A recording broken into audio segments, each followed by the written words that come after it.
Ya, Shalom Bapak Ibu yang terkasih dalam Tuhan.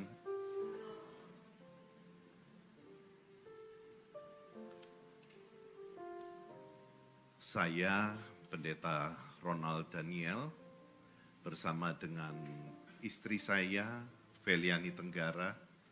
Kami adalah orang tua dari Rafael David Daniel yang Bapak Ibu Saudara sekalian pasti sudah tahu beritanya. Rafa adalah anak yang manis bagi kami. Anak yang sangat menyukakan hati.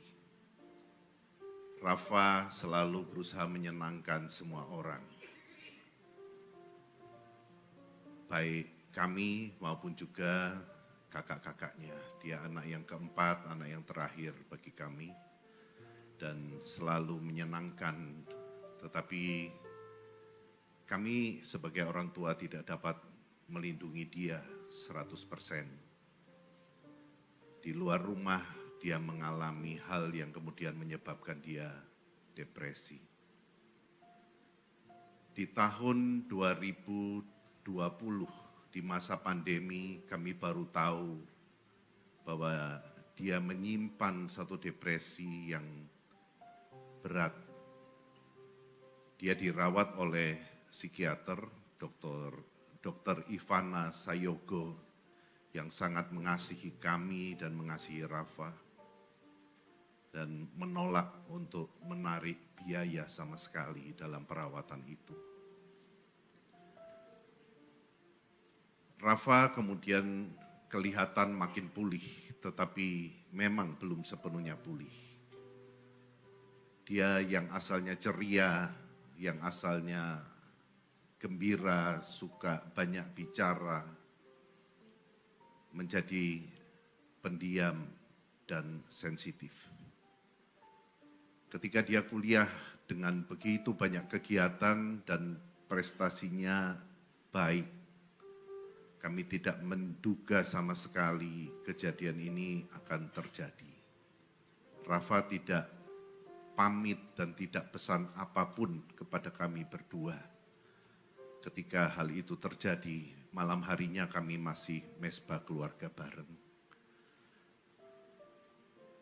Bapak Ibu, kehilangan ini adalah satu pukulan yang sangat berat bagi kami. Tetapi membuat saya belajar untuk mengerti bagaimana hati seorang bapa kehilangan ketika Kristus harus mati demi dosa-dosa kita. Ini pada awalnya terasa terlalu berat. Tetapi saya sejak dengar berita itu dan saya meraung-raung dalam kesedihan dan bertanya-tanya, kenapa Rafa, kenapa kamu enggak pulang untuk kumpul dengan papi mami dan mengadukan apa masalah yang sedang kamu hadapi.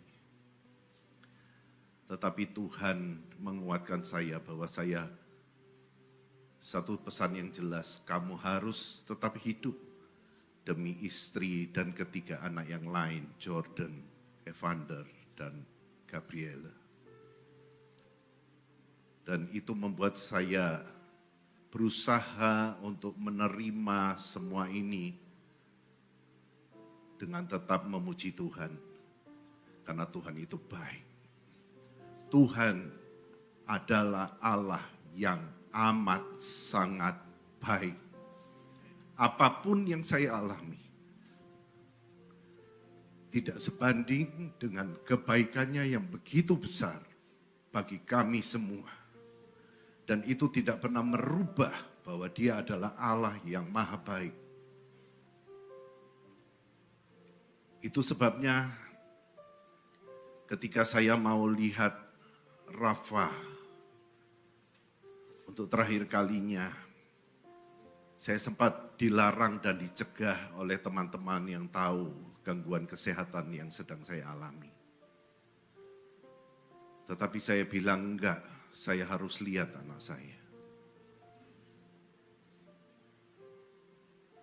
Ketika di ruang diadiasa di ruang jenazah akan dimasukkan ke ruang S. Saya minta diberi waktu untuk melihat dan ditanyai, Bapak kuat enggak? Saya harus kuat. Dia anak saya. Dan kemudian saya maksa melihat wajahnya. Wajah itu hancur, Bapak Ibu. Tetapi saya mencium dahinya, meskipun mereka menahan saya maksa, saya cium dahinya. Saya rangkul Rafa. Karena orang tua itu sayang kepada anaknya bukan karena gantengnya, pinternya, atau prestasinya. Tapi karena dia, anak kita. Saya terima semua kondisi yang paling buruk sekalipun. Karena Rafael, anak saya. Saya terima juga kalau ada yang menghujat, mencaci, maki, pendeta anaknya bunuh diri, saya terima semua, saya telan. Karena memang Rafa anak saya. Saya mencium wajah yang hancur itu. Dengan mengatakan, papi cinta, papi sayang kamu selama-lamanya. Karena kamu anaknya papi. Satu hal saya minta kepada setiap anak muda yang mungkin melihat apa yang saya katakan siang hari ini.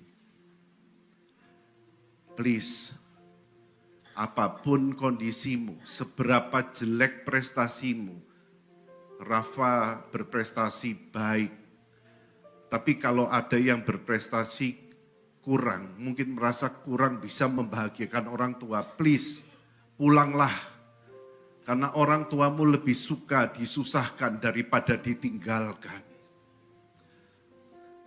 Kami tidak punya anak hanya untuk menyenangkan hati kami. Kami tidak punya anak untuk memuaskan ego kami. Tapi kami tersedia untuk melayani dan mengasihi mereka. Jadi please anak-anak, kalian harus pulang ketika punya masalah. Bicaralah dengan orang tuamu. Dan para orang tua, ayolah. Kita hidupkan untuk anak-anak kita. Sediakan waktu. Enggak ada yang lebih penting daripada anak-anak kita dalam hidup kita. Anda enggak perlu merasakan kehilangan seperti saya. Biarlah kiranya setelah ini jangan ada lagi kejadian seperti ini. Jangan ada lagi orang tua yang harus kehilangan anaknya. Jangan lagi ada anak-anak yang tersakiti.